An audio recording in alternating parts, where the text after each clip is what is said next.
Hi everybody, it's me, Tim Dodd, the Everyday Astronaut. Good morning or evening if you're still up. I'm up. it's very early here in the Midwest.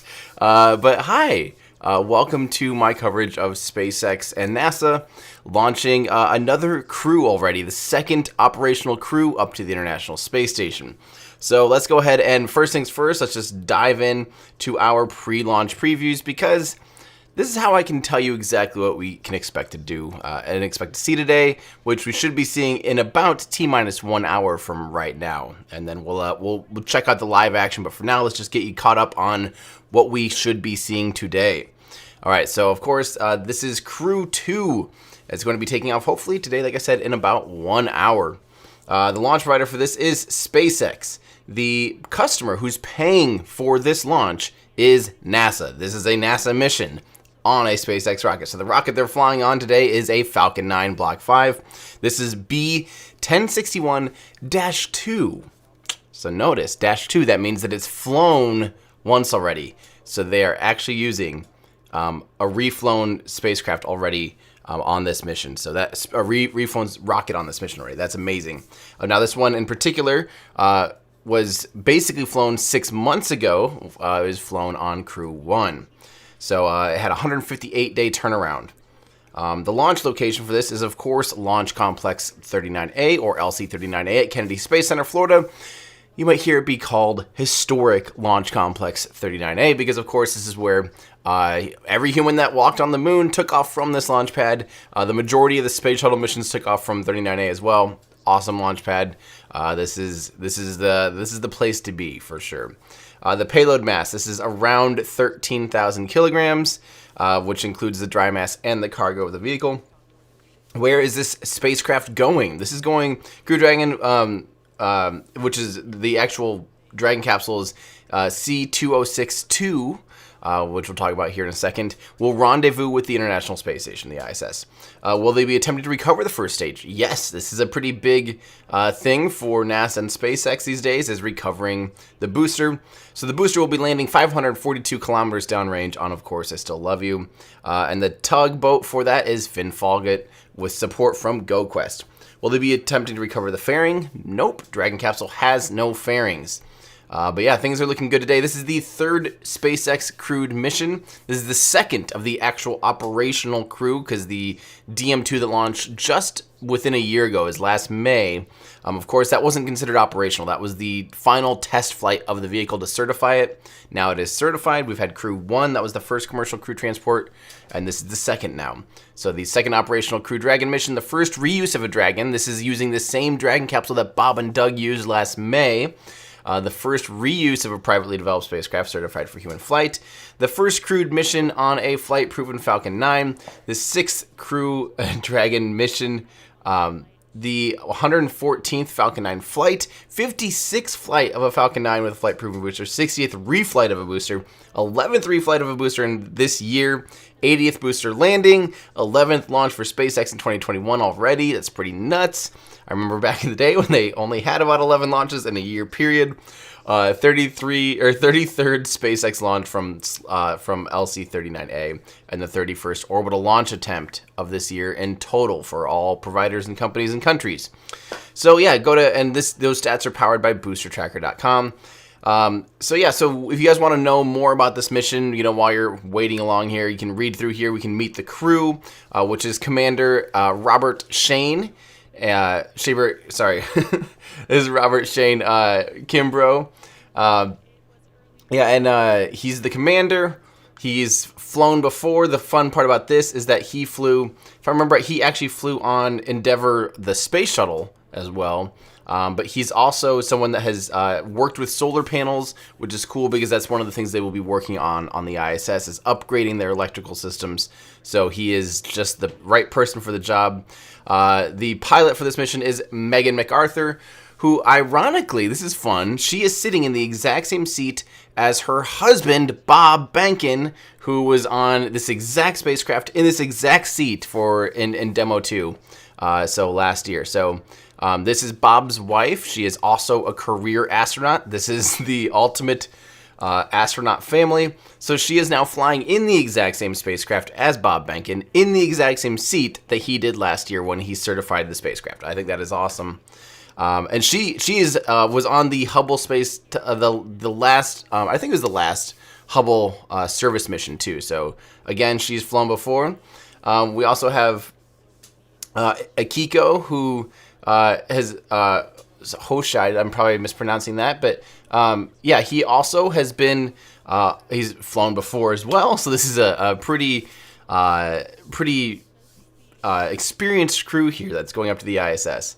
Yeah, so he was part of STS-124.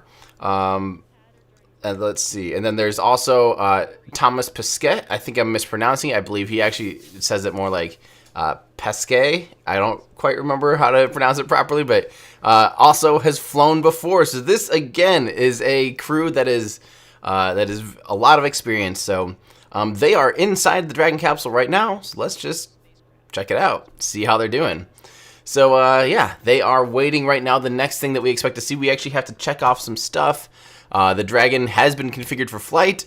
The fuel was pressurized. The crew is suited up. Oh, the pointy end is up. The flaming end is down. We can confirm that right now. The crew has entered the Dragon. The hatch has been closed. We are waiting on the go, no-go poll is coming up next in 10 minutes. So that is where we are. Yes, and by the way, for those of you wondering, I am intentionally cropping out our T-0 in this because I don't like having two clocks on the screen. So I have intentionally kept it just slightly off to the side. So how are you guys? It's been a long time. It's been almost a month since I've live streamed. And that's good because I really needed the break from live streams. Obviously, Boca Chica had worn me out pretty good. So yeah, I'm excited though to be covering something different, something other than Starship. So this is obviously a really exciting mission. Anytime there's humans involved, it just takes everything up tenfold here. So it's pretty nuts. I am, however, really excited to remind you guys that in about 8 hours from right now, I will finally have a new video coming out. I know you guys have been waiting for me to do a non-live stream video. Today is the day. Set your alarms for 8 hours from right now. Make sure you have the bell notification on YouTube and the little notification here for this channel. You guys know I don't spam. You won't get tons and tons of notifications. You only get notifications when I'm either going live or releasing a video, which those two things are relatively rare. I'm not someone that's out there every day. So go ahead and make sure you have that. So right at noon Central or 17 UTC, you are ready to learn exactly why SpaceX does the belly flop maneuver. We're using that topic as a great lesson on terminal velocity, thrust to weight ratio, engine throttling, gravity drag, and gravity losses. It is a deep dive on the physics of exactly why. I can't wait. I worked really hard on this video, and you will see. You will absolutely see. It's absolutely chocked full of information. So I can't wait. It feels like it's been a long time. So here's what we're gonna do this morning, guys. I'm gonna start kind of just listening in here. I'm gonna catch up on where they're at. So I'm gonna pull up their stuff. I'm gonna start trying to read your guys' comments. I'm not going to be getting to every comment today, but it is really good to hear from you guys. I'm making sure that our mods, of course, are putting up good questions. You don't have to be a super chatter to be up on screen. Just ask questions, and if the mods see it and they like it, they'll pop it on in there, and I will help try to answer it the best I can. But I also do want to listen in this morning because there's probably a lot we can be learning, and we are getting close to that go, no-go poll, like I said. So that is expected at T-minus 45 minutes, so 7 minutes from right now. So let's listen in real quick here. Thank you, Gary. Joining me now is NASA's acting administrator, Steve Jerzik. Thank you so much for being here today. Oh, yes, the acting administrator. Thanks for having me on. Of course. So it's a big day. The commercial crew program is in full force. Last summer, we launched Demo 2 and then Crew 1 in the fall, and we're gearing up to launch 4 more astronauts from American soil. How does that feel? It feels amazing. If you would have told me a year ago that we would get 3 crew flights launched in less than a year, I would have just been ecstatic, and I am ecstatic today for the third flight with SpaceX. It's a lot of firsts with this flight, including the first crew rotation. Having that 4 crew on station in the U.S. segment continuously with the commercial crew program transportation capability is going to accelerate the research and technology development we're doing on station, both to benefit folks here on Earth as well as prepare for our Artemis missions. Right, right. And with this mission today, we're looking at the space station, but of course, with Artemis, we're going even further to the moon. NASA just announced that they selected SpaceX to develop the first human lunar lander since the Apollo days. What does that mean for our sustained return to the moon? Yeah, so that kind of completes all the systems we need to develop for the first astronaut landing on the moon under Artemis. So we have the SLS, the core stage test. Was successful a month ago at Stennis, and so that core stage for SLS for Artemis 1 is on a barge and headed to Kennedy Space Center as you speak. It'll arrive here next week, and that'll mean all the components of SLS are here at Kennedy for integration for the Artemis 1 mission. Orion is ready to go for Artemis 1. The Gateway, we did a review of the Gateway the other day, and the Gateway's starting to come together, and then of course the last piece is the Ewing landing system, which will transport astronauts from lunar orbit to the surface and back to lunar orbit. So I had to butt in there real quick because notice that the acting administrator there just said that, the missing last piece is going to be the lander. Well, ironically, that's going to be kind of the second piece in the Artemis program. So, of course, the Artemis program is NASA's return to the moon, which is a huge deal. This is going to be the first time humans have walked on the moon in over 50 years by the time it happens. It's going to be incredible. They're going to be using Orion and SLS to get humans out to the moon, park it in this near rectilinear halo orbit, and then eventually they'll match it up with Gateway, which will already be docked to a lander. But for now, the Gateway won't be ready by that timeline, so they will be docking directly to Starship. I'm sure you guys caught that news that Starship actually won the sole contract to be able to land humans on the moon. Starship. Yes, the rocket that's like almost the upper stage is almost the size of this entire rocket sitting on the pad is going to be standing on the surface of the moon. That is the craziest thing. If you had told me, I just would have never, ever, ever guessed that that was actually what was going to win. So, just shocked, absolutely shocked. All right, so this is from Musical Wolves has a great question this morning. How much control does NASA have over SpaceX for NASA missions using SpaceX spacecraft? So as far as control, they are the customer, right? And obviously they certified the launch vehicle alongside NASA during the entire process of getting the Crew Dragon capsule ready and certifying the Falcon 9 for human flight. So SpaceX and NASA have collaborated extremely closely.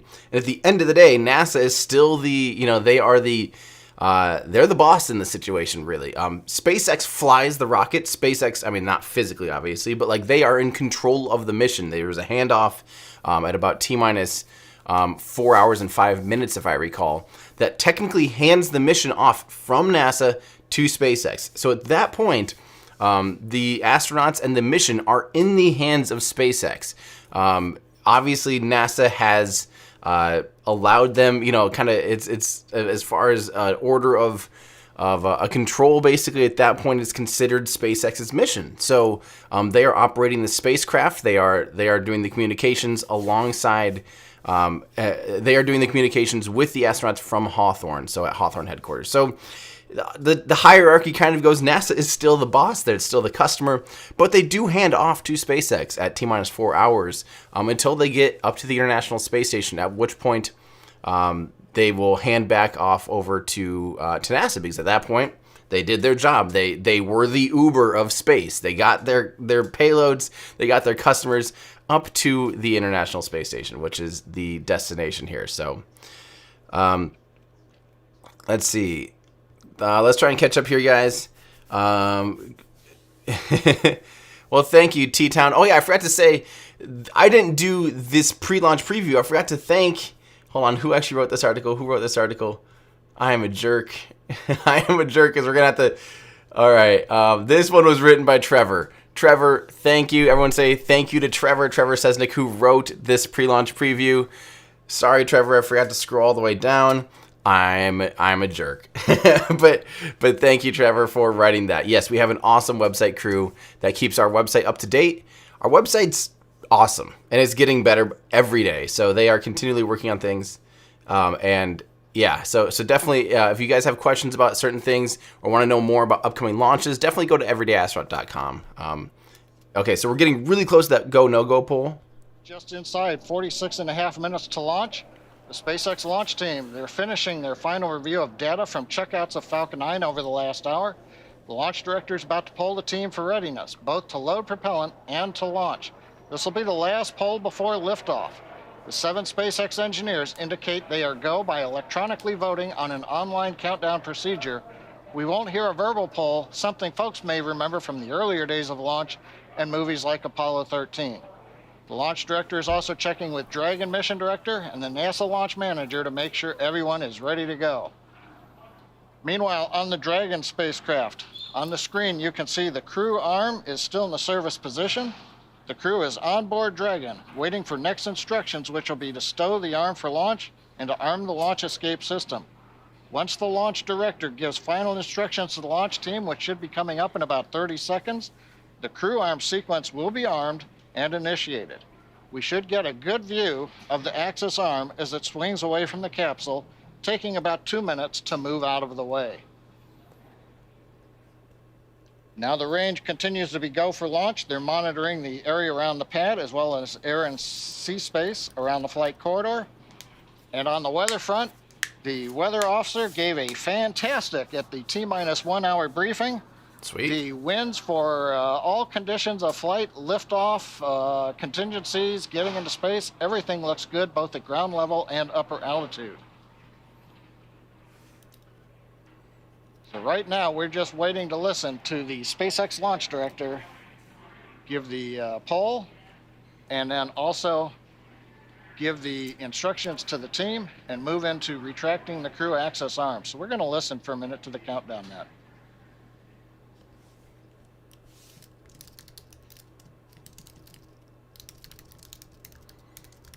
I hope they say go. We're good. So they're literally doing an electronic go, no-go right now. And they're determining whether or not they are... And team is ready for propellant load and crew access arm retract. For non-urgent no-go conditions, brief the CE or LD and they'll approve aborting the launch auto sequence and proceed into launch abort. For urgent issues affecting the safety of the countdown, operator shall call hold on the countdown net. Launch control will abort the launch auto sequence immediately and proceed into the launch abort auto sequence. Operators advise launch director whether structural breakup or fire is imminent or occurring per Dragon manual escape flight rules. In the event of a fire alarm, key operators will man their post while the alarm is evaluated. In the event that personal safety is threatened, evacuate to the south-facing emergency exit, which leads directly outside. Launch control, you may proceed with arming the crew arm for movement. They're going for it, guys. All right. So, at this point, we will see the crew access arm begin to retract away from the rocket. Crew access arm retraction started.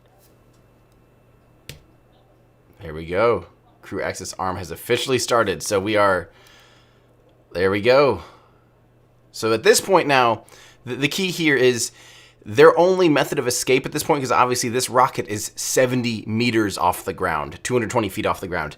If there was a problem, you're not just going to open the hatch and try to like base jump or anything, right? So the only option they have, they armed the launch abort system. You can kind of see those two vents on the left, kind of the wrinkles in the middle of the Dragon capsule there. Those each house 2 powerful Super Draco launch abort motors.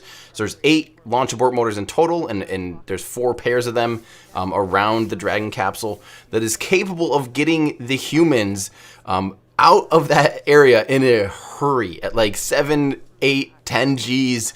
Just yeet them off of the rocket almost instantly. And so that is their only method of escape right now, if there is a problem. So they do this before they actually begin to put fuel on board the rocket. Because at this point, the rocket is in a neutral state. It's under very, very modest pressure, just enough to, just slightly over 1 bar, as it's just sitting there on the pad right now. It's inert. There's nothing potentially explosive on board right now. The tanks are not pressurized. The helium tanks are not pressurized. The nitrogen tanks are not pressurized. It's just sitting there chilling, no big deal. So it doesn't have the potential for any real harm or any real danger. So before they do begin to pressurize the rocket with all that explosive potential energy, that's when they arm the launch abort system. So once the launch abort system is armed and they're good to go, which they are at this point, they will move into getting ready. Well, I guess the launch abort system isn't quite armed yet, sorry. But then once it is armed, then they will begin fueling the rocket. So that's pretty awesome. This is from Shubham Rao. It says, why did SpaceX choose docking rather than berthing for Dragon 2? So let me clarify quick what those terms mean. Docking is when you quite literally just dock straight up to the International Space Station. The spacecraft flies right to the docking port and connects with it completely on its own with no intervention. Prior to Crew Dragon capsules and Dragon 2, SpaceX would do what was called berthing, which is where you park basically right next to the International Space Station. Then they would grapple it with the Canadarm, and they would then their go for launch abort system arming. So that is great news. Okay. That's awesome. The prior Dragon capsules would do the berthing process, which is just more cumbersome. It takes more, more steps. It takes people on the ISS to actually grab the Dragon capsule and pull it in, do all these things that were just extra. But it's a lot more technically difficult to actually go up and dock instead of berth. So I think the answer is now that it was worth it to do, to do the docking. And it's just fewer steps for the crew on board the ISS, and the vehicle's just capable of doing that now. So I think that's that's pretty awesome. Zen, I am a little bit sad actually that I didn't say this is a deep dive on deep dives. What was I thinking? Is it too late to start over? I already paid for all the subtitles. I would have gladly done that. This is from Steven. So we are taking a little bit of a break. So I normally do a podcast called Our Ludicrous Future. Joe is on a break. I needed a break. I've just been too busy and literally just on the verge of complete utter burnout with everything. So I want to just be able to sit and focus now that I'm So that was confirmation that the launch escape system is armed.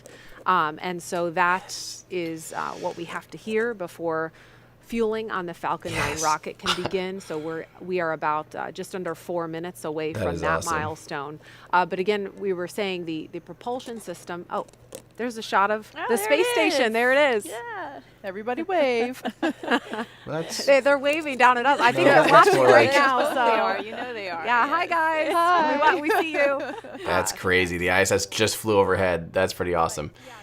So apparently some people would prefer me to move my camera over to the bottom right so that you guys can actually see the chat a little bit better. No problem. I think I had a reason for not doing that, but we'll see. That's super cool that they just had the ISS fly right overhead. This is... so OLF, sorry, back to OLF real quick, Our Ludicrous Future. We'll probably be returning to normal schedule here soon. We, at the same time, I just needed the break. I needed to be able to sit and focus on a video for the first time all year, which gives me anxiety just saying that. I can't believe it's been that long.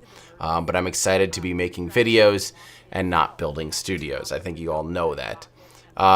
Speaking of David Watts, yes, I did recover. We recovered everything. A huge piece of Starship, quite literally the size of like a bedroom, landed so close to our cameras that it knocked one of our guide wires out that held the antennas in place, and it twanged it just enough to lose connection on our cameras, but it did not damage anything other than a single like guide wire and pin. Can't believe it. Absolutely can't believe it. So, let's see here. So, this is from Great Question. A past D. Why does the booster look so dirty? Haven't they previously given them new coats of paint for reflying? No. The very first time they started to refly stuff like SES 8, I believe it was. SES 10. SES 10 was the mission where they first reflow a booster in 2017 now? Is that one? No, 2016? 2017, I think. Yeah, I don't remember. I think it was the beginning of 2017. But SES-10 was the first time that they reflew a booster. And they tried kind of cleaning it up, and they did a pretty good job. And come to find out, actually, Elon was just talking about it yesterday on a live stream that he had about the X Prize, the $100 million X Prize. If you guys want to win $100 million, just learn how to be able to remove basically 1,000 tons of CO2 from the carbon CO2 from the atmosphere every day, or something like that, and you'll win $1 million, literally. So he was talking about that yesterday. He said it's really not worth cleaning up. It's really hard to do, and it's definitely not worth repainting, and that it really doesn't have any negative effect. So this is true, Andrew, that the ISS will always fly overhead, directly overhead of an ISS rendezvous launch. That is absolutely true. In Discord, they're talking about that. That's because the ISS has to be, the ground path has to be directly overhead. So, orbits are like this, and as the Earth turns, it has to be properly phased, so it has to be in the right place, in the right point of the orbit, and the orbit has to be lined up over the launch pad relatively close to be able to actually rendezvous with it. Otherwise, you'll be on the wrong orbit. Yeah. So on that topic here, yeah, Sean has a great question. How often is there a window to launch to the station? It's actually technically about twice a day it lines up. It's actually... Realistically, it's every 12 hours and about 10 minutes, or 11 hours and 50 minutes. But one of the times that it's an option, it's tracking. Oh, Confirmation that fueling has begun on the Falcon 9 rocket. Yes, they're going for it, guys. And this first stage booster is set to land on a SpaceX drone ship at sea after liftoff. That makes me so happy. Okay, they are going for it. That makes me very, very, very, very happy. I was so, I don't know. T-minus 34 minutes, 30 seconds. All right. Counting from Crew Dragon's third. Okay, so let's keep going here on this stuff. So yeah, so technically you could go to the ISS twice a day. Basically, it will line up with its orbits twice a day. But one of them is tracking southeast, so you can't do that from Kennedy Space Center. You have to track it northeast. You have to go when it's on the ascending node, it's called. So the orbit lines up, blah blah blah. The Earth spins underneath it. One time the Earth will spin underneath it. The orbit is going downwards, and one time when you get underneath it, the orbit is going upwards. So northeast at basically 51.6 degrees. The rocket flies at about 45 degrees, actually, because it takes into account the rotation of the Earth, which will actually aid it, and that slightly changes its inclination. Now, if none of this stuff makes any sense, so what I just said is a lot of ridiculous words, watch my video actually called, Why Do Cylindrical Rockets Roll? Asking the question, like, a rocket, when it takes off, lots of times will actually do a roll program. And I always wondered, like, why does a cylindrical rocket need to roll? Can't it just... steer in the way it needs to go to get to the right orbit? It never made any sense to me why it would need to roll for any reason. It's like it's a tube. A tube can go any direction, So yeah, watch that. I talk all about launch inclinations and azimuths of the rocket and the launch pad. It's a pretty fascinating topic, actually. So definitely give that a watch if you have questions. Put that in your queue or something like that. Look it up. Why do cylindrical rockets roll? Or why do rockets roll? Rocket roll. I'm sure you'll figure it out. All right. Everything's still looking good for Falcon 9 and Dragon for an on-time launch just under 33 minutes from now. Falcon 9 did begin propellant loading just a couple of minutes ago. We heard it. Now, the first and second stages of Falcon 9 are each loaded with 2 liquid propellants. One is fuel. That's loaded into the tank at the bottom of each stage. The other is an oxidizer, and that goes, obviously, into the tank at the top of each stage. Now, the fuel that we use to power the Merlin engines is a refined kerosene called RP1. And the oxidizer loaded on each stage is densified liquid oxygen called LOX. Densified means that it is kept much colder than typical for launch vehicles, and it takes up less volumes. So this allows us to get more oxidizer loaded onto the first and second stages.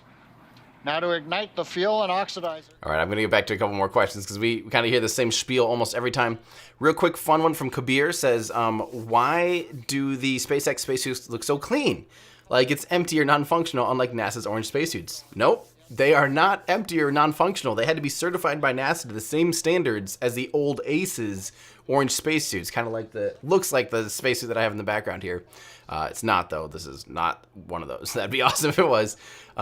They're functional. That's part of Elon Musk's obsession with things looking good. So he literally hired suit designers that did things like from the Marvel movies and stuff, costume designers, and then had his engineering team make them functional. So they are completely functional to the same standard, or maybe even higher, I don't know technically, than the Ace's spacesuit. But they are not extravehicular activity suits. They are not EVA suits. They are only IVA, intravehicular activity suits. These are spacesuits that you wear inside the spacecraft. So if there's a problem with the rocket at some point, they're there to protect you, provide a mild amount of life support, but they're not intended to be outside of the spacecraft and all that stuff. So, yeah, this is from Indian Memer. Why does SpaceX belly flop for Starship at the very last moment? Why can't it just do it at 2 to 3 kilometers above the ground? Please answer, Tim. Give me 7 hours and 40 minutes and you will have the deepest dive on that exact topic that you ever will have, and I promise you will understand it by the end of that video. I think it's honestly the best video I've ever made. I don't say that lightly. I put a lot of work into it. It's going to be awesome. Salman, yes, I will be down for SN15. And especially assuming this rocket takes off today, it's going to make my life so much easier because I won't have to juggle between the 2 missions at all, and that's going to make me very happy. Let's see. This is a good question from Aaron Millay. Says, getting the only lander contract as it stands is nuts. Would a test lunar landing of Starship invalidate the rest of everything above orbit? So getting the only lander contract, yeah, that is nuts. Would a test lunar landing of Starship invalidate the rest of everything above orbit? So basically, assuming they can get Starship to the lunar surface, which they need to do in their contract, uncrewed. They have to do it first, prove it out completely on its own. Would that invalidate the rest of everything else above? No, because, of course, Starship has no launch abort system. It has no way. The lunar Starship has no way of getting back into Earth, or landing on Earth because it doesn't have flaps or heat shield. So the rest of the system is still necessary. So here's the key. For now, right now, the plan is always to send Orion out to the moon, do the lunar rendezvous in lunar orbit. Let me make sure we're not. Okay, yep, everything's still good. The plan is always to do the kind of the dangerous stuff out around the moon. But I would not be surprised. This is the Artemis program. They can shift how things work. That's kind of baked into the system. They quite literally have designed everything around the concept of being able to upgrade things and change things. So I would not be surprised at all if once this whole system is in place, if NASA's like, you know what? How about we just meet why don't we just meet the Starship in Earth orbit? And then, well, the problem is they're going to be reusing I don't know. I wouldn't be surprised at all if they end up meeting in low Earth orbit on something like a Dragon capsule or some other commercial spacecraft, and then getting them out to the moon just completely on its own without Orion or SLS. I would not, and I even said that in that video, that someday that could be an option. But for now, I don't see NASA wanting to just put them on top of Starship. So, yeah. This has been talked about here a few times. Gersh, I have a video about this, the Falcon 9 versus Starship, and what would happen if we replaced. I even talk about that if we replaced Merlin engines with Raptor engines on the Falcon 9. Well, at that point, it's quite literally not the Falcon 9 anymore. The Falcon 9, of course, has 9 Merlin engines. The Raptor engine is over twice as powerful, so you'd have to have like 4 Raptor engines. You have to completely change the fuel, which the fuel, of course, on this rocket is RP1, so basically rocket grade kerosene, and it has liquid oxygen on board. The Raptor engine runs on liquid methane and liquid oxygen. And because of that, you would have completely different sized tanks and all this stuff. You would be a completely different rocket. Your thrust loads would be different. If you have 4 engines, how do you propulsively land? And how do you land with a more powerful rocket engine already? The Merlin's already overpowered for landing.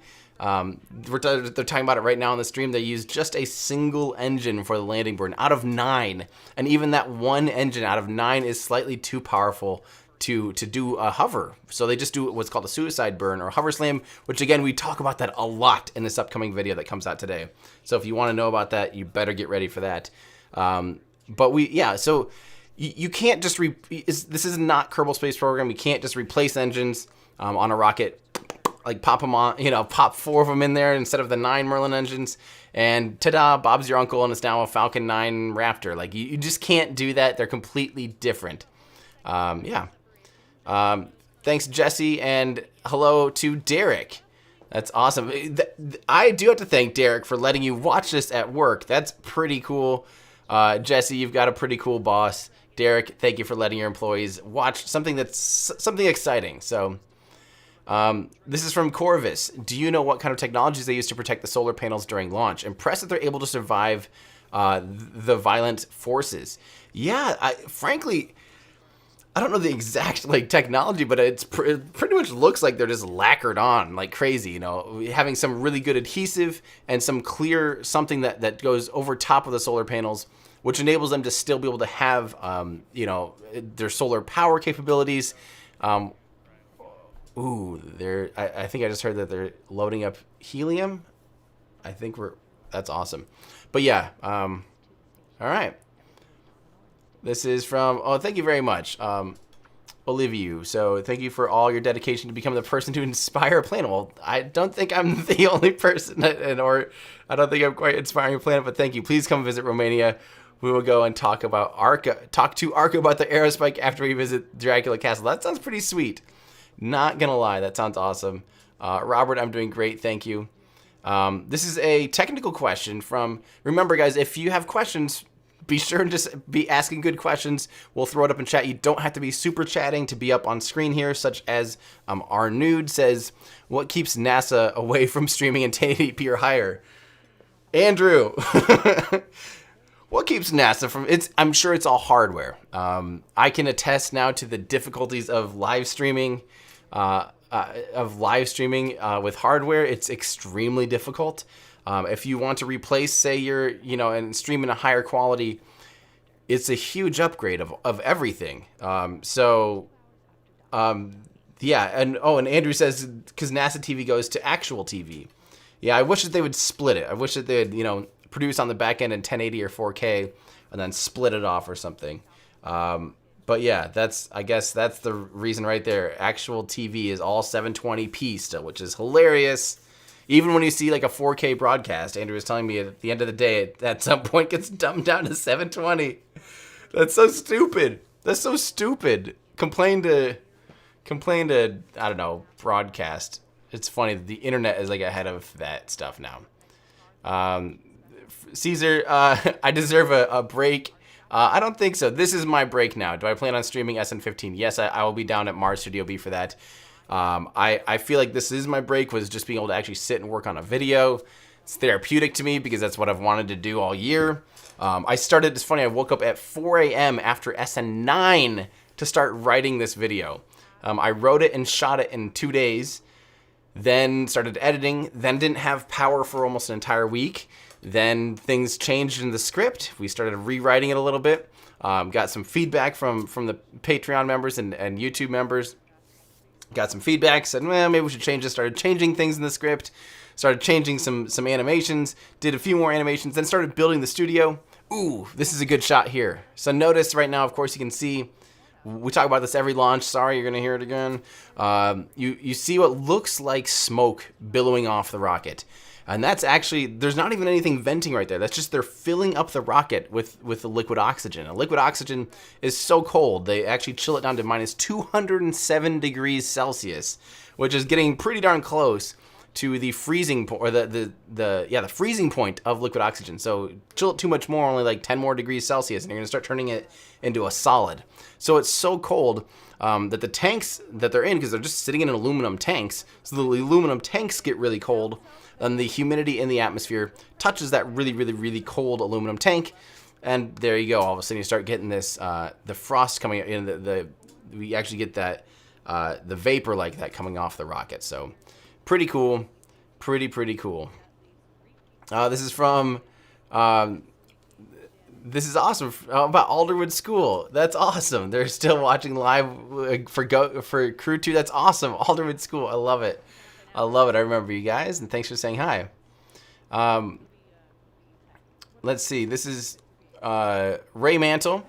Why have we not seen any video from inside Dragon during the liftoff? They have released videos of liftoff from inside the capsule, but I don't think they do it live. For this, honestly, I think it's for the reason if there was some kind of issue. I don't know. I think just for I think they might avoid this exact shot right here live on air, just in the case of an anomaly. I don't know if that's true. I don't know for sure if they don't do this view, but we have seen views like Bob and Doug. There's video of them during ascent.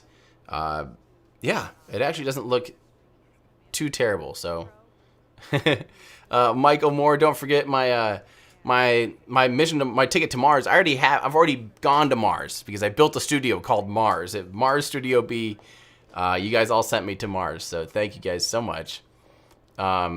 This is from Scott. SpaceX has lots of funny signs around the area. Do you know what most of them are? Funny signs in the area. I don't know if I know what all of them are. Yeah. Yeah. That's a good question. They do put a lot of like just funny things up on, and it's awesome. So, thank you so much, Leatherman78, for the membership. You are awesome. This is from John Hobolt. Says Starship should have a launch abort system, an LAS, a launch abort system. You can also say LES, launch escape system. I agree, John. If you want to fly humans on Starship, you need to have some kind of backup option. You need to have a secondary option, in my opinion. Although I did a deep dive on this topic. I have a topic of should Starship have an abort system. My opinion still is yes. My personal opinion is yes, it should. But statistically, if we look at how many missions in the history of humankind would a launch abort system had saved the crew, one. Only one mission ever in every human spaceflight launch ever, where there wasn't a launch abort system, did it save the crew, and that was, of course, Challenger. Now, a launch abort system has been used 2 other times on Soyuz capsules successfully and saved the crew. But as far as missions where there wasn't a launch abort system, I guess that's not necessarily the best way of looking at it. So 3 times a launch abort system has been used and saved the crew, basically.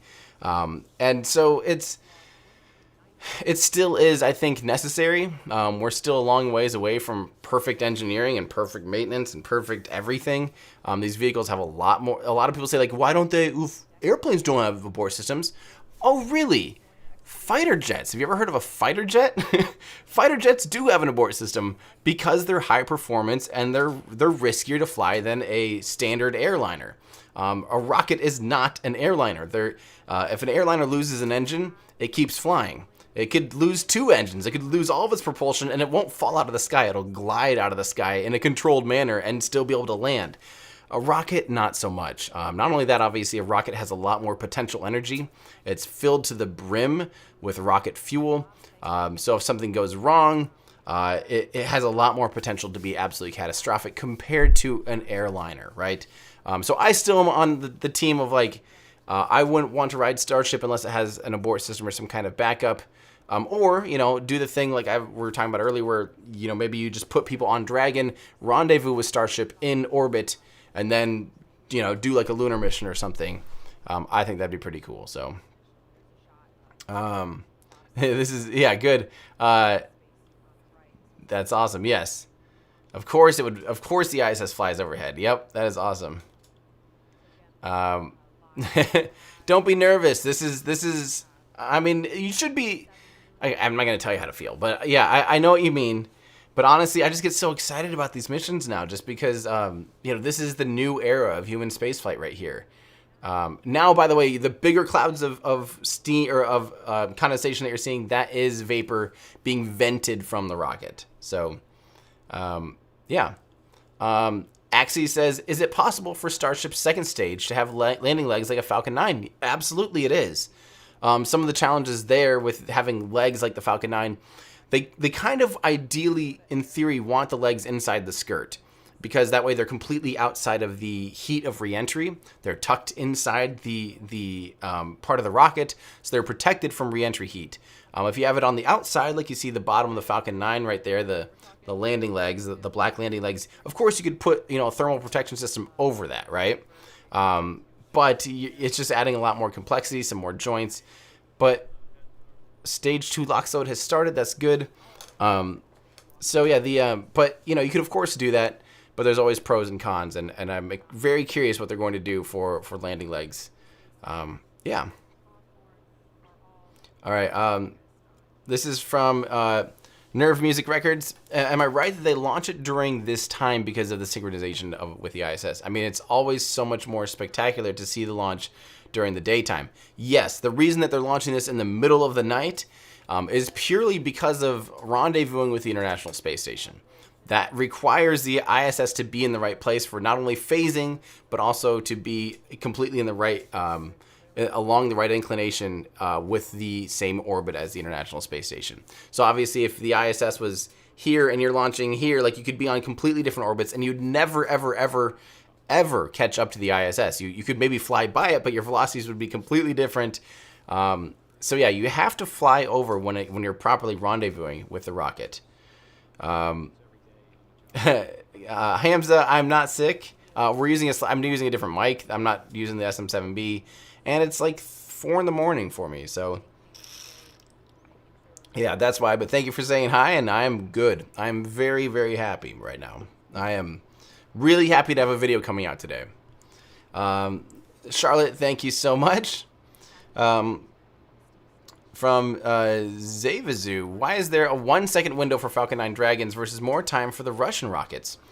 That is actually a really good question. The Atlas V is the same way. It has more of a window. It has like minutes on each side, early or late. It can do these like kind of a dogleg maneuver. I think it has to do with the computer algorithm that I think it's called RAM steering or RAN steering. Discord, do you guys remember what that's called? What the Atlas V does? And I'm not sure why the Falcon 9 isn't capable of doing that. I think performance-wise it probably is, unless they need all that extra performance. Because if you aren't lined up perfectly with the orbit, you can do a dogleg maneuver and like catch up to it, fly a little bit more east and catch up to it. But it requires more performance, and of course the Falcon 9 needs to reserve some performance to be able to land the booster. So maybe it has a little bit to do with that, but it never did that in the first place, even before, back in the day, before CRS-3 and early CRS-3 for, I guess, CRS-3, no? Almost every mission that they've flown to the ISS, actually, they've had to reserve some propellant. Oh, interesting. Well, that's... they've had to reserve some propellant for landing, so, yeah. I guess people are saying, good question. That is a great question. All right. Everything is still looking good, they're saying. Isonan wanting to know when my deep dive on Soviet/Russian rocket engines. I did a full history lesson on the entire... It's like an hour. It'll be an hour and a half long video. Doing a complete overhaul deep dive on the history of Soviet and Russian rocket engines, the whole family tree of them. It's the most research and work I've ever done for a video.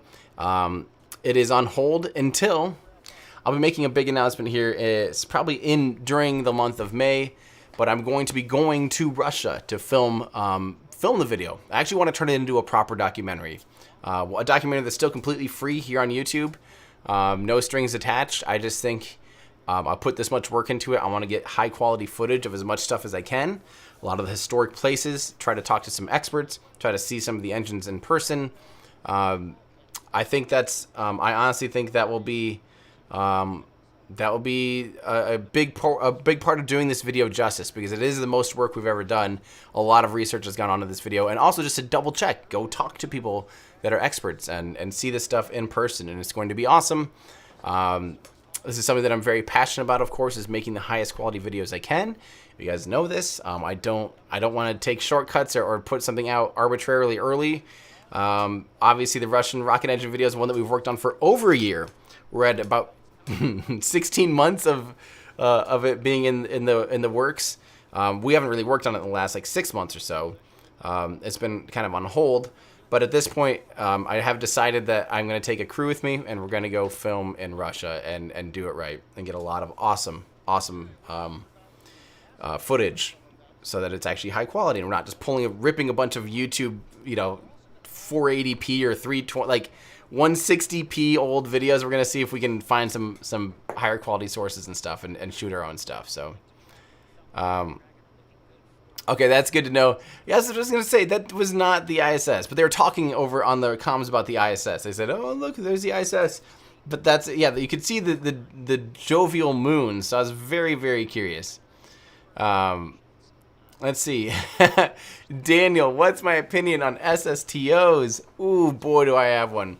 That's an SSTO, of course, is a single stage to orbit rocket, so a vehicle that gets to space without any staging event, and then comes back, well, in theory, hopefully comes back down without any staging event as well.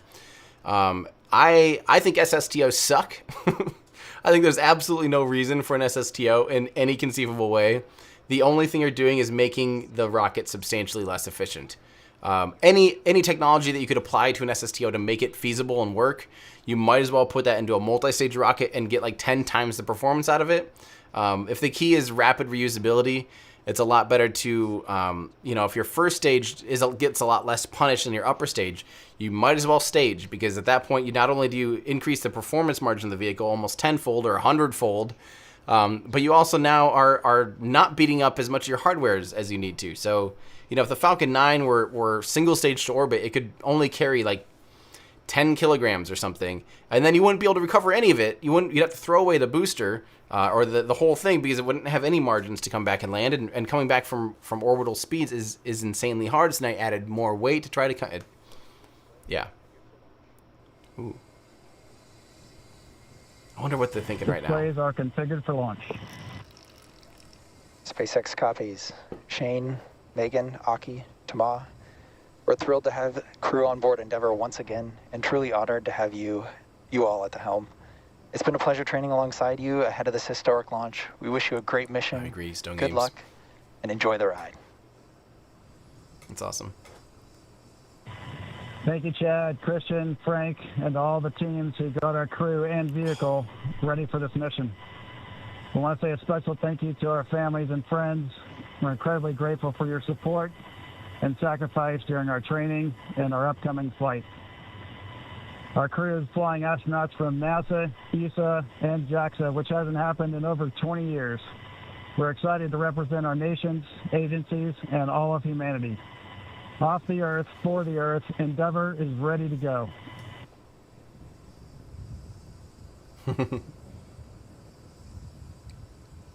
That's awesome. All right, some celebratory handshakes from inside the Crew Dragon. That was the voice of the Corps, Chad Healy, here in Mission Control Hawthorne.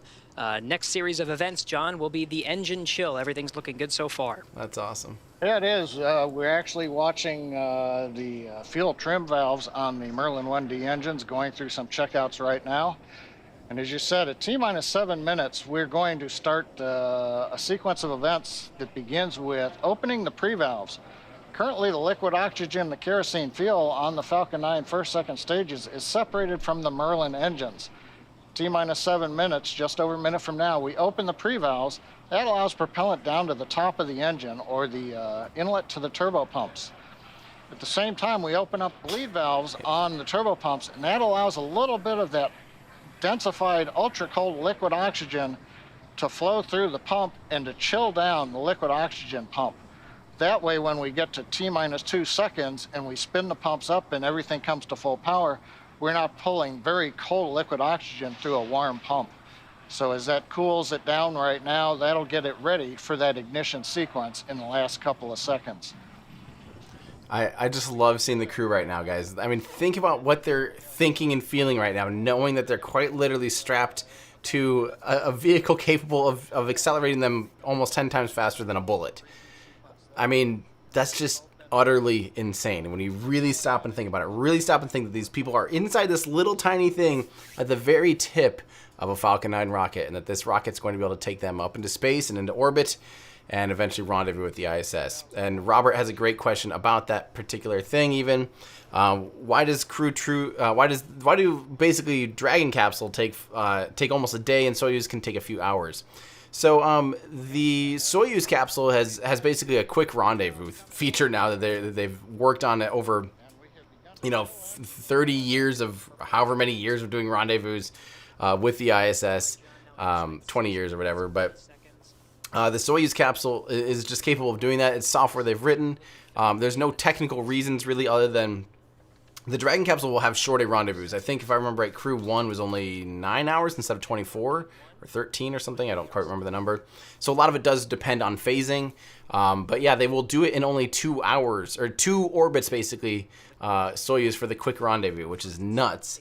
Maybe we will see that time come down eventually for SpaceX and NASA. But let's listen in here a little bit too, making sure we're not going to miss anything. We have 100% fill of RP1 on both the first and second stages. 6 minutes to go until an instantaneous launch window today. This is a great question from Christoph. Why are they loading and need helium? That's a great question. So imagine if you will, that you have a sealed container, right? And just exactly right here, I've got water at the bottom of this thing right now. It's about half full.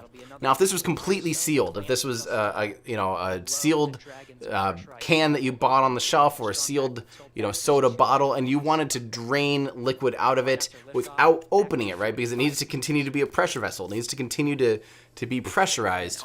How do you do that? How do you actually let fuel out of it without just sucking? If you sucked on it really hard, you'd actually pull and break and crush from the inside. You'd pull in and implode the tank, right? So what they do instead, inside of the main tank of the rocket, are all these tiny tanks. They're called COPVs, composite overwrapped pressure vessels. Are pressurizing for strong back retract. And those COPVs, what they do with helium, because helium's so sparse, so undense, as the fuel drains, they actually just backfill the tanks with helium.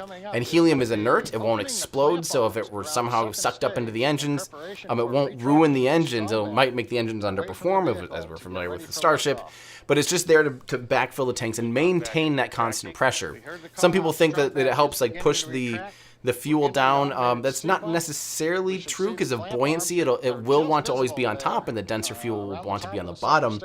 But it's not like it's pushing it into the engines per se. The turbo pumps are what's sucking it out of the tanks, and then because the suction is so high from those engines, the rocket engines, it's just chugging all that fuel out of there like crazy. So they have to fill the tanks. Oh, look at that! The strong back is beginning to retract. They are letting the claw pull back, and then they'll retract the strong back just a little bit, the transport director. So yeah, so they have to fill those tanks, the void of where there was fuel. Otherwise, like I said, the tank would implode basically, and they have to maintain constant pressure. Yeah.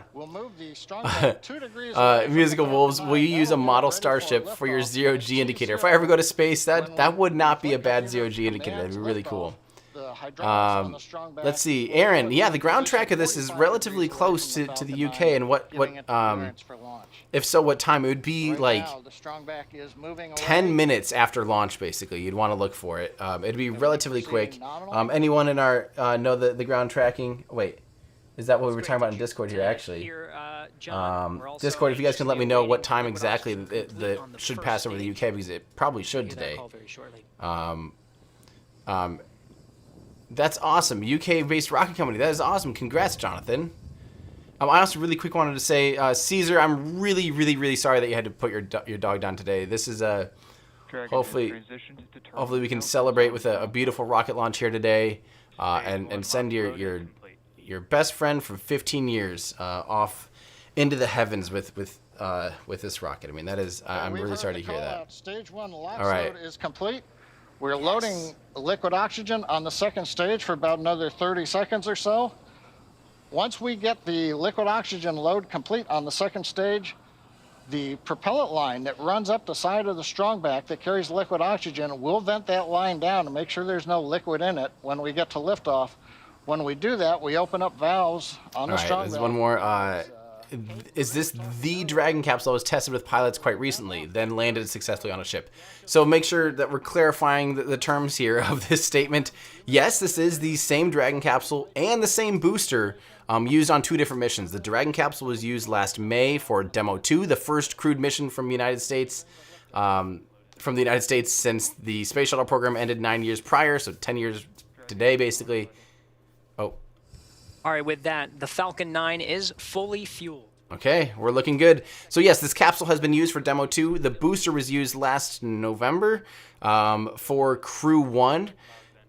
So yeah, so that's awesome. The booster lands on a drone ship. The capsule splashes down and then is picked up by a ship. So you might remember them picking up and grabbing the Dragon capsule with Bob and Doug inside, putting it on a ship, and then they egressed from there. So yes, so technically it's the same Dragon capsule that was tested with test pilots, and it did land in the ocean and was picked up by a ship. And real quick, one more thank you to David, and then this is going to be it for me. I'm going to be listening in after this. Thank you so much, David Swenson. That really means a lot to me. Yeah, get ready for some awesome equipment, and let's listen in here to the final minute of count. All right, 50 seconds to go. Everything is ready for an on-time launch today. Dragon, SpaceX, go for launch. Copy, go for launch. Sweet. Ground teams are ready, and the crew inside Dragon is ready. 30 seconds to go until launch. They're doing it, guys.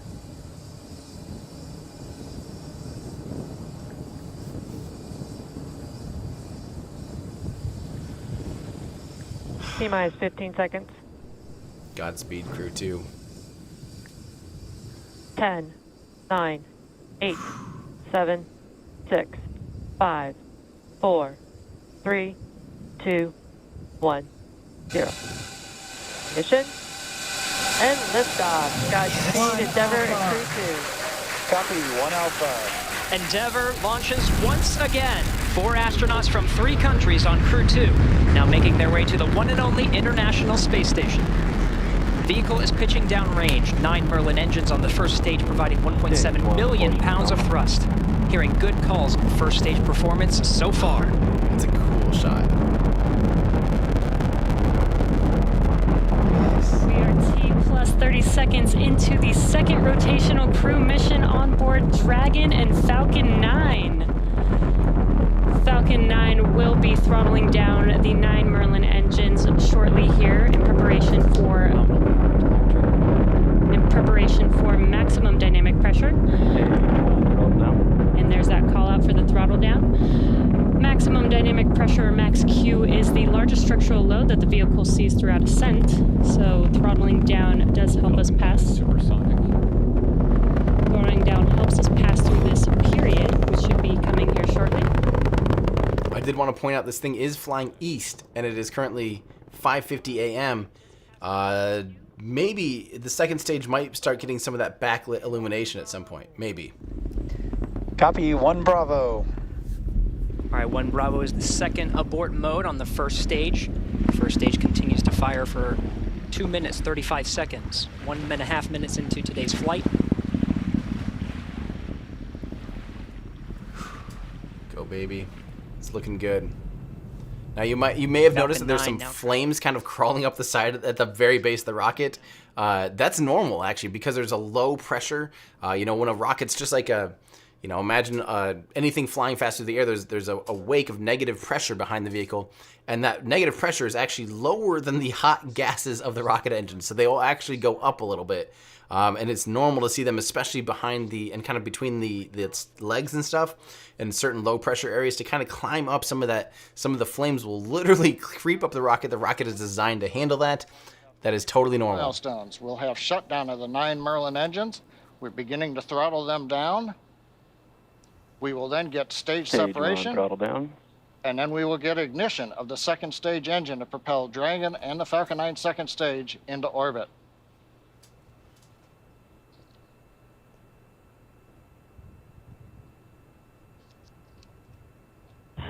Two Alpha. Copy, 2 Alpha. Confirmed. It's another abort call. Acquisition signal, right. Now you will see a little ring pop off of the engine on the right. That's normal. It's called a ring stiffener. It's made out of cork. It's supposed to disappear. Totally normal. The engine is fine. And we have ignition of the second stage. You see the green flash of that T-TEB fluid. The expansion nozzle on the second stage Merlin vacuum glowing that bright red that we like to see. Good performance on the second stage so far. And on the left side of your screen, we saw the exhaust of the second stage engine streaming past the first stage as the grid fins are coming out. We also briefly had a view of the lights of Central Florida in the background. I think this is going to be a launch where it looks like the rocket is illuminated. It's high enough up in the altitude. You know, it's over 100 kilometers in altitude, so it is high enough that it's being illuminated by the sun. So we might see gorgeous exhaust trails. I can't wait to see the rocket photographers this morning. Make sure you're on Twitter and Instagram looking this morning.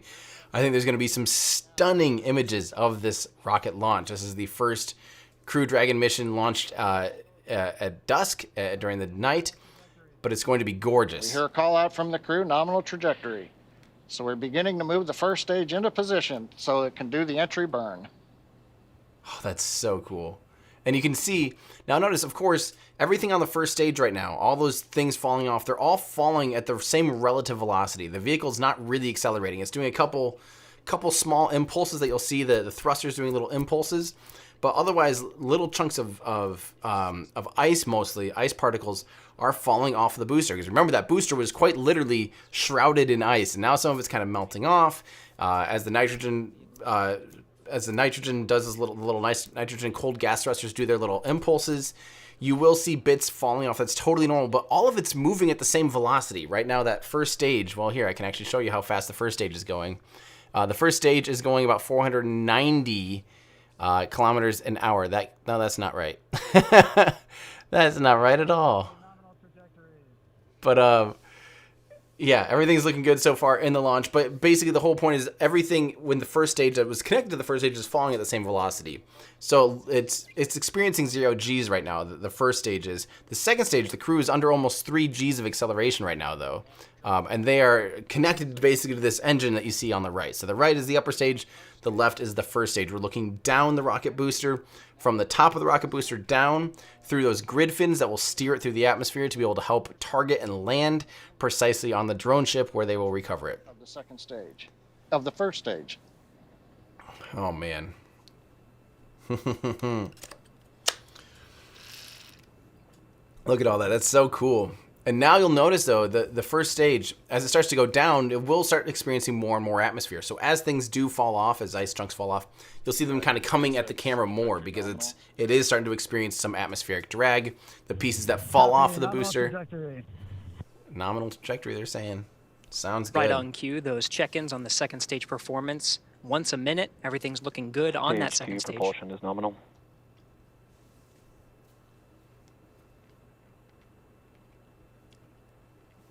Stage 2 propulsion still looking good. Now notice that stage 2, of course, is glowing. Stage 2 continues to climb. View. The vehicle now exceeding 8,000 miles an hour at an altitude of about 124 miles. Wow.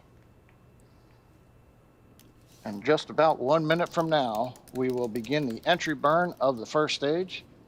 That'll consist of lighting the center engine, and then shortly afterwards, 2 more engines for a 3-engine burn to slow down the first stage in preparation for entering the Earth's atmosphere. Look at that. Dragon SpaceX, trajectory nominal. Copy, nominal trajectory. Everything's looking good so far, guys. Another check-in, and the crew confirming they're hearing the same thing.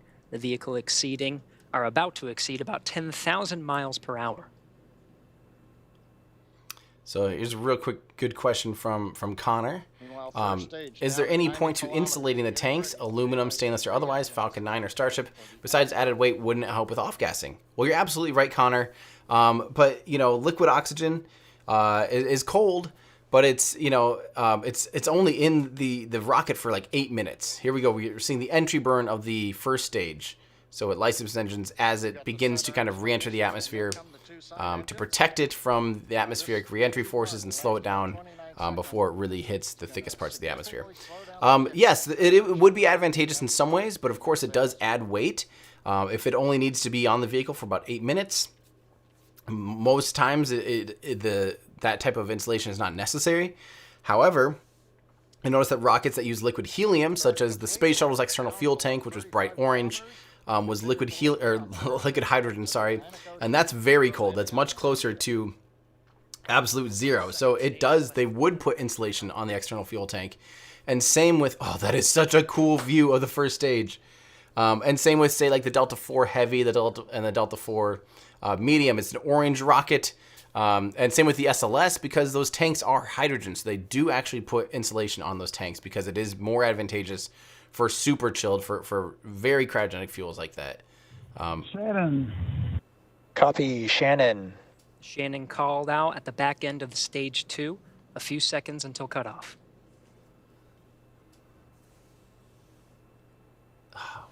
That's normal to lose the downlink there for the booster. MVAC shutdown. Yes, so they are now in orbit. They are officially in orbit. Dragon SpaceX launch escape system disarmed. Yes. Launch escape system disarmed. Copy. Dragon SpaceX nominal orbit insertion. So they are in orbit. They are safe. Here we go. Landing burn. Copy. Nominal orbital insertion. All right, the Falcon 9 second stage has done its job, delivering our 4 crew into orbit. You hear the applause here in Hawthorne. We're waiting to get a video signal back from the drone ship. Of course, I still love you.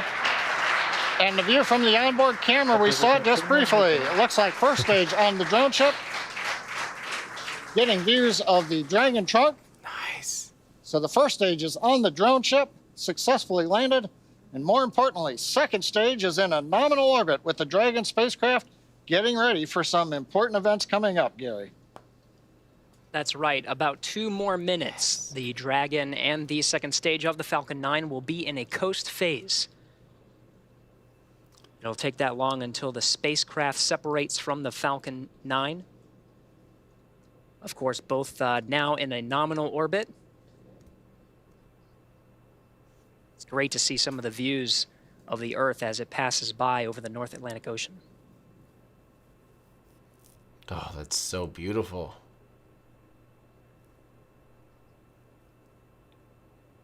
Oh, let's answer a few more questions. You guys have a lot of really good questions. First off, any thoughts on Copenhagen suborbitals? Huge fan. I visited them in 2016.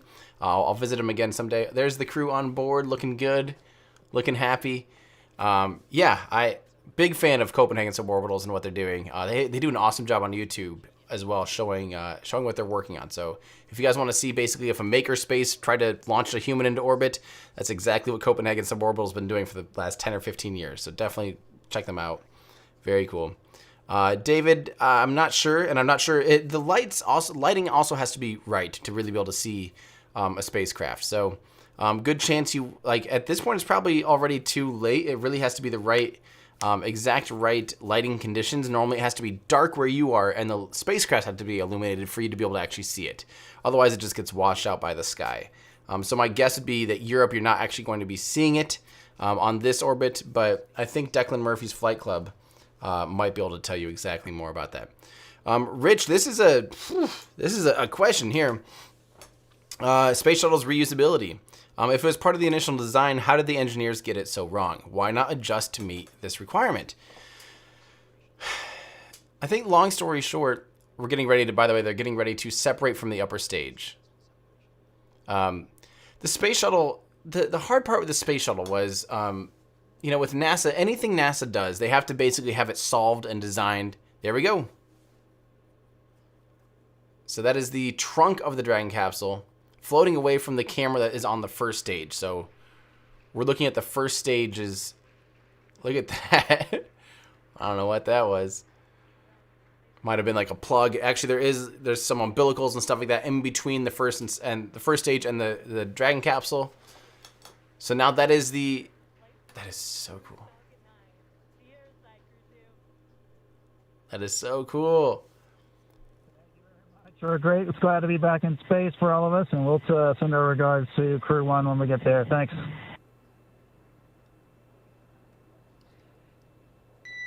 Oh. That has to be so cool.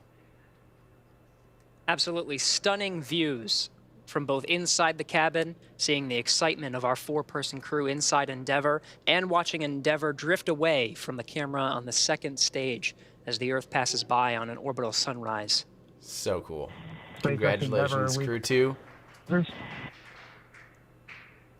at that, the gloves are coming off. And Endeavour, you cut Oh, out no, a little bit there. That's their If zero the G question indicator. was, Sorry. if you're go to open visors, you are go to open visors at this time. Copy and work. Thanks. All right, 13.5 minutes past liftoff. The crew is in orbit, traveling at nearly 17,000 miles an hour. You may now move about the cabin. That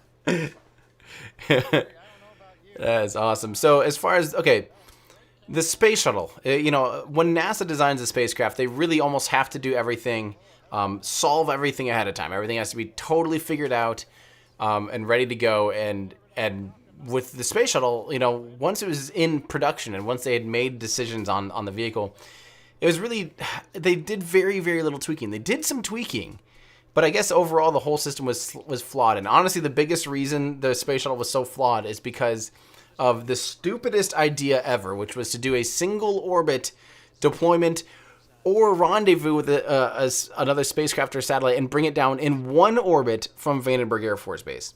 If they didn't have that requirement from the Air Force, they wouldn't have got a lot of funding that they got, but they also wouldn't have designed the space shuttle in the exact way that they did. They quite literally designed the shuttle, it had the big delta wing that it had the exact payload bay size, all of the requirements, because the Air Force and the Department of Defense wanted that capability that they never used. Thank God, because it would have been terrible. Scott Maley has a really good video about it, if I remember right. What was it called? It was STS like 3A and 3B or something. Someone remind me what it was. But yeah, it was just a flawed design. Yeah. Would you use this spacesuit in your belly flop? Would you use your spacesuit in your belly flop video? No, I mean, it's in the background, but I'm not wearing the spacesuit anymore, guys. You guys know this. Let's see. This is from Caesar. Why does Elon speak about catching Starship if it needs legs and flip maneuver to land on Mars anyway? So they have to master it at some point. You're absolutely right. They have to master it at some point here on Earth.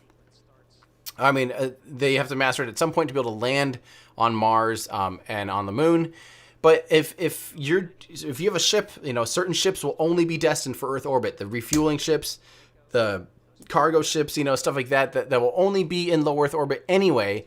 You might as well maximize their performance. So if you're lugging around the dead weight of legs, you could put that much more fuel up. So you could have fewer refueling trips, maximize the performance of the vehicle. So eventually, why not just delete all the landing legs if you have an infrastructure capable of catching it?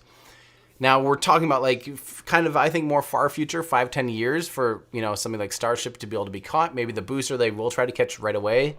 But why not? Why not maximize the absolute performance and get every little drip of propellant used to be able to put stuff into orbit? Now, of course, if you're going to Mars or going to Moon, those versions of Starship would have to have landing legs. So they can have both. There will be versions of Starship. We've talked about this many times. There will be crew, cargo, tanker, maybe a potential expendable for really deep space missions. There will be lunar Starship. There will be point-to-point Starship. There will be different variants of Starship. So, yeah. Yeah, this is actually, Julian, I'm actually very curious about this. Because there will be 10... Wait, is it 10 people on station right now or 11? I think it's 11 if I remember right. I think it's 11 people on station once they dock and rendezvous. So for a full week now until Crew 1 comes back down, there's going to be a lot of people on station. And the station does have now 7 sleeping arrangement places. I don't know. Yeah, there's 11. Where does the crew sleep then? Where do the 4 of these people all sleep in? I'm guessing that multiple people will be sleeping in the Dragon capsules. There'll probably be 2 in each Dragon or something, I'm guessing, right? That's insane. So busy, you have to sleep in your car, basically. The hotel's full. Sleep in your car. In the parking lot of the ISS. Oh, that's funny. Let's see here. This is true. Void launch abort is no good for Mars anyway. If Starship blows up on Mars, you're screwed, even if you survive the landing. That's absolutely true. That's kind of part of it too. Is yes, you have to build. There is some inherent risk. I mean, there's a lot more risk in going to Mars. Period. So obviously, like a launch abort system is not necessary for Mars, but for here on Earth, for normal everyday missions like this, why wouldn't you have a backup, right? That's kind of the thought. So, Doug, I don't know if we'll get sausages yelled during SN15. We will see. No promises, no guarantees. We will see. Kevin, definitely. That's absolutely Ukraine is on the list of places I'd want to go for this video. Yeah. Let's see. Again, remember, guys, you can't really see during daylight, full-blown daylight hours. It's really hard to see a spacecraft. It'll be flying over you guys, but I didn't realize how bright and everything it was. I mean, the rocket started seeing daylight almost immediately, like 2 minutes. So yeah, you're probably not going to see anything. But you will. I mean, later tonight, if it's the right orbit and everything, you might be able to catch it. So. All right. Stop over. I really do want to do that, actually. I want to do a whole European tour someday and hang out with everybody. That's awesome. Thank you so much, David. That is awesome. From Benedict, how energetic are you at 4:30? I would need 20 monsters. No, I don't drink any of those monster or like energy drinks like that. I didn't have any coffee this morning because I want to be able to go back to sleep. And I don't really drink a ton of coffee anyway. Thank you so much, Daika and Matthew. Let's see.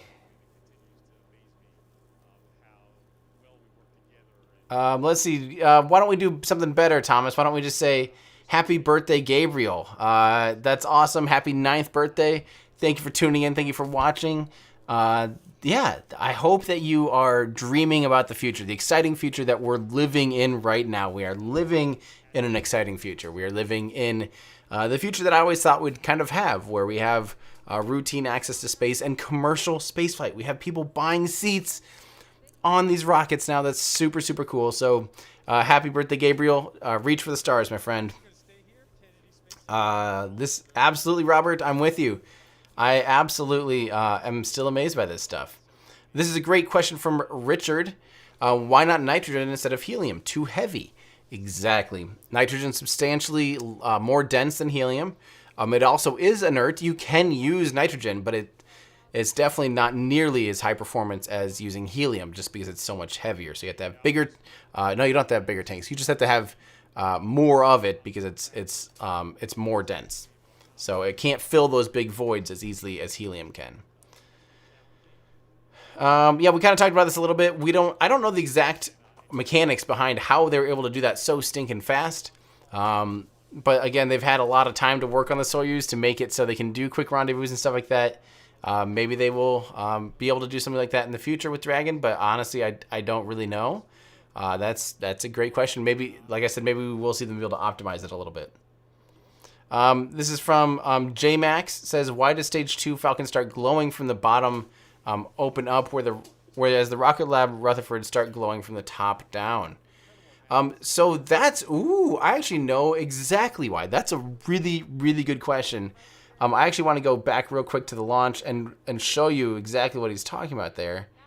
So notice that the rocket engine is glowing, and that the second stage rocket engine is glowing. But notice that most of it is glowing really bright down here at the bottom, but up near the top it's actually not glowing. Now notice this big snail-looking thing. Right there's a great shot of it. Kind of that snail-looking thing.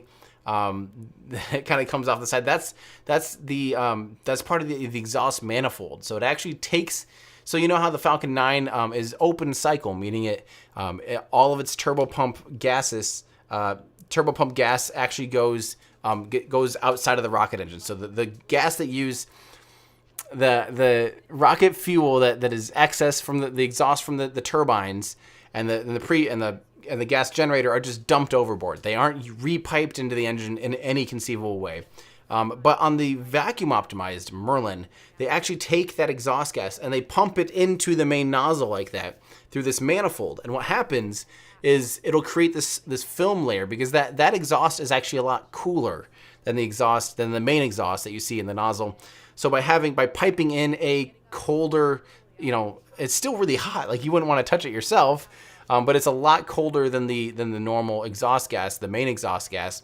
So they pipe it into the nozzle in the nozzle extension. So anything above that is regeneratively cooled by the fuel, by the rocket fuel. They keep the engines nice and cool that way. And anything below that point is cooled by the exhaust gas of the gas generator of the turbines. And then it just basically kind of comes out and it creates this little thermal boundary between the nozzle, the niobium nozzle, which can handle really high temperatures, and the hot exhaust gas. Now, the Rutherford engine is turbopump fed, or is electric pump fed. Sorry, electric pump fed. So it does not have any excess exhaust products at all. So it can't do any of that piping. So on its nozzle extension, it just takes the whole brunt heat period altogether. Yeah. Okay. Guilty. Is SpaceX using Starlink for these feeds? The quality looks really good. That's a good question. I don't know how much they're integrating Starlink yet, but right now they're piggybacking off of SpaceX's, or off of NASA's systems, unfortunately, which is why we see it in 720 and relatively low quality. So, there we go. And Frank, why don't they show the crew? Honestly, I don't know. There might be a reason very specific of, saying something like, like I said, in case of a extreme anomaly, maybe they just don't want to do that. Just for safety. We'll see, Dave. That sounds nuts. I have no idea. Thank you so much, Me. They did it again, from Curto. Alice, good morning. Thank you for tuning in. Jay has a question. Feynman's analysis of the failure is a good source for reference to understand the reason of failure. Absolutely. Sorry, Feynman's. Yeah, I was like, Feynman. Yeah, Feynman did a lot of Challenger work. Yeah. Jake Harvey, are legs in the Starship really dead weight? They seem like a necessary tax. If you don't have to, I mean, if you can get rid of them, yeah, they're dead weight. Why not have basically the landing legs here on Earth? If Starship needs to land precisely at a very specific point on Earth, why not have the shock absorption? All landing legs are is a shock absorber, right? Because landing, I mean, it propulsively lands pretty soft, but you just need to be able to absorb some of the impact. So, and if you're always landing in the same place, or if you're landing at specific places, why not just catch it? You don't need a runway. This could be just an arresting tower, basically. Awesome. So there's that. I'm going to transition over here, guys. I'm going to work on wrapping out, and I'm going to go back to bed. This is going to be wonderful. I can't believe I get more sleep. So from Es Padre, hi, Rachel and Jean. I will, I think, leave this weekend to be able to go back down to Boca Chica and be able to come back down to Mars Studio B and get ready to capture SN15. And I can't wait for that. I think SN15 is going to be the one that sticks. I want to know, chat, let me know, Discord, let me know. Do you guys think SN15 is going to be the one that sticks it and lands and lives to tell about it? I personally do think so. If you guys want to help me get my butt down there and help me afford to be able to do everything I do, please consider becoming a Patreon member. I promise that you will see some awesome stuff coming out from me just later here today. In the next 7 hours, basically, you will see, I think, some of my best content to date. And if you want to help me get my butt down and cover more Starship launches and just make more videos in general, consider becoming a Patreon supporter by going to patreon.com/everydayastronaut. Thank you so much to my patrons this last couple weeks who spent a lot of extra time going over the video that I'm working on now to double check all of the work and make sure everything is good to go, because trust me, I did not want to send this one out the door flawed at all. So, and also, if you guys want to help me do what I do, we do have a lot of new stuff back in stock. Finally, we have our mugs, our keychains in stock as well, by going to everydayastronaut.com/shop. Get some cool stuff for yourselves. Yeah, shop around. This does help me a lot to be able to afford to do what I do. And if you want to just look cool and wear something awesome, everydayastronaut.com/shop.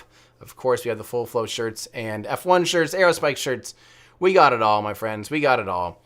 So look cool and help support me in the meantime, too, as well. everydayastronaut.com/shop.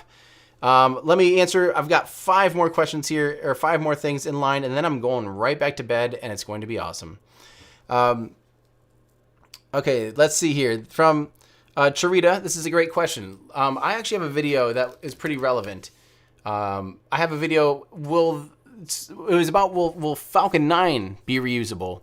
And why will it be more affordable than the space shuttle? So it was like Falcon 9 versus the space shuttle. You should probably just look that up.